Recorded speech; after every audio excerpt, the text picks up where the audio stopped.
ഞാൻ എന്തോ തോന്നിയ ദിവസം കാണിച്ചെന്ന് നീ ഒന്നും കാണിച്ചില്ല. ചുമ്മാ ആവശ്യമില്ലായിരുന്നുണ്ട്. എടാ ഞാൻ ഇവിടെ കഴിക്കാൻ വെച്ചിരുന്ന ഭക്ഷണം അത് നീ എന്തിനാ കട്ടെടുത്ത് നിന്നത് എന്തിനാ? എന്റെ അളിയെ എനിക്ക് വിശന്നപ്പോ ഞാൻ എടുത്ത് കഴിച്ചാ ഞാൻ വിചാരിച്ച അളിയെ വാങ്ങിച്ചു വെച്ചിരിക്കുന്നേന്ന്. അങ്ങനെ കഴിക്കണമെന്നുണ്ടെങ്കിൽ സ്വന്തമായിട്ട് അധ്വാനിച്ച് കാശുണ്ടാക്കി മേടിച്ചോട് വെച്ച് കഴിക്കണം.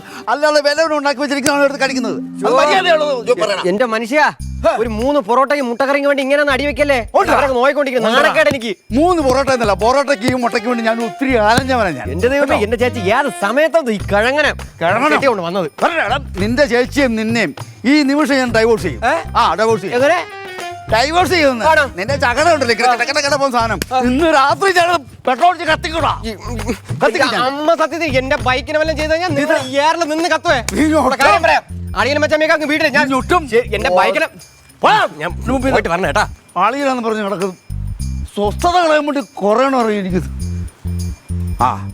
ഒരെണ്ണത്തിന്റെ സ്വസ്ഥതയില്ലായ്മ. അപ്പൊ ദേ വേറൊരു മുടി വളർത്തി വന്നിരിക്കുന്നു.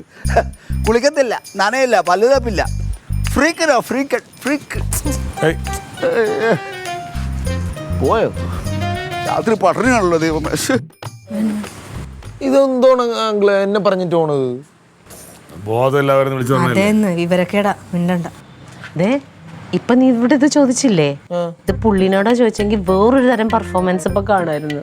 ഇപ്പൊ കനകം പോലീസ് ഉണ്ടാവൂല ക്ലീറ്റ്. പുള്ളിക്ക് വെള്ളം അടിച്ചു കഴിഞ്ഞാൽ പിന്നെ വെളിവില്ല, ആരും അറിയാൻ പറ്റില്ല. വെള്ളം അടിച്ചിട്ടുണ്ടല്ലേ?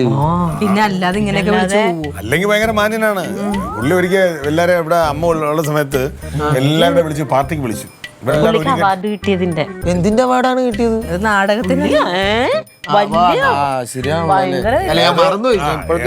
ഏതോന്നല്ല പുള്ളിയുടെ മറ്റേ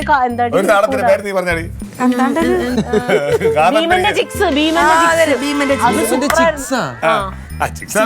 ചിക്സ്. കഥ കേട്ടിട്ട് നമ്മുടെ അമ്മ എന്ത് കരച്ചിലായിരുന്നു പറയും. നമ്മളിതുവരെ കണ്ടിട്ടില്ല. അല്ല, എന്നിട്ട് സംഭവിച്ച പുള്ളി ഒരു പാർട്ടി നടത്താൻ തീരുമാനിച്ചു. എല്ലാവരുടെ വിളിച്ചു, എല്ലാവരും വരണം, വളരെ സ്നേഹത്തോടെ വരണം എന്ന് പറഞ്ഞു. ഇവിടുന്ന് ഒരു കെട്ടി കുറച്ചുപേരൊക്കെ പോയി. ഞാൻ പോയില്ല.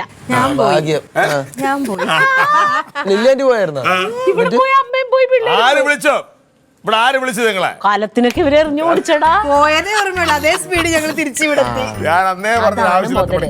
അപ്പൊ ആ പുള്ളി എന്ത് പറഞ്ഞാലും നമ്മളത് കേട്ടില്ലാന്ന് വെക്കണം. പ്രത്യേകിച്ച് അടിച്ചിട്ട് പറയുമ്പോ നമ്മൾ ശ്രദ്ധിക്കണം. അവനോടുള്ള ദേഷ്യം നിന്നോട് തീർത്ത് അത്രേ ഉള്ളൂ. നമുക്ക് എന്തായാലും നാളെ ചോദിക്കാം. നാളെ കാണാൻ മോനെ സുഖം തന്നെ എന്നൊക്കെ ചോദിക്കണ്ട.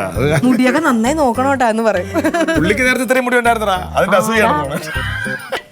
പോട്ടെ, എനിക്ക് മിനിറ്റ്സ് എഴുതാനുണ്ട് നാളെ. ശരിയായിട്ടൊക്കെ എഴുതി വെക്കണേ, അല്ലെങ്കിൽ പെണ്ണുങ്ങളുടെ വായിരിക്കണ കേൾക്കും. അയ്യോ, ഇത്ര നേരം നീ വന്നല്ലോ എഴുതിക്കൊണ്ടേ. നിന്റെ ഭാര്യ തീരെ ശരിയല്ല കേട്ടോ.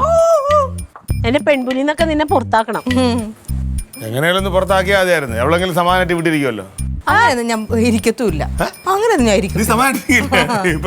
ഞാൻ പോകും. പെൺപുലി ഞാനില്ലാതെ ചലിക്കത്തില്ല. സത്യം പറഞ്ഞാണ്ടല്ലേ, ഇവക്ക് എന്റെ കാര്യത്തിൽ യാതൊരു ഉത്തരവാദിത്വം ഇല്ല. ഞാൻ നിന്നോട് പറഞ്ഞില്ലേ അവളെ അങ്ങോട്ട് ഡിവോഴ്സ് ചെയ്യാൻ. നമുക്ക് നല്ല പെണ്ണിനെ ആലോചിക്കാൻ പാടില്ലേ? ദേ ഇവന്റെ സ്ഥിരം പറഞ്ഞോണ്ടിരിക്കുന്നു. അതല്ല, ഇവന്റെ ഒരു ടീച്ചർ ഉണ്ട്, മൃണാളിനി എന്നായിട്ട് പറഞ്ഞ നല്ല ടീച്ചർ അല്ലേടാ. മൃണു പോയി എഴുത്. ചെല്ല് പോ.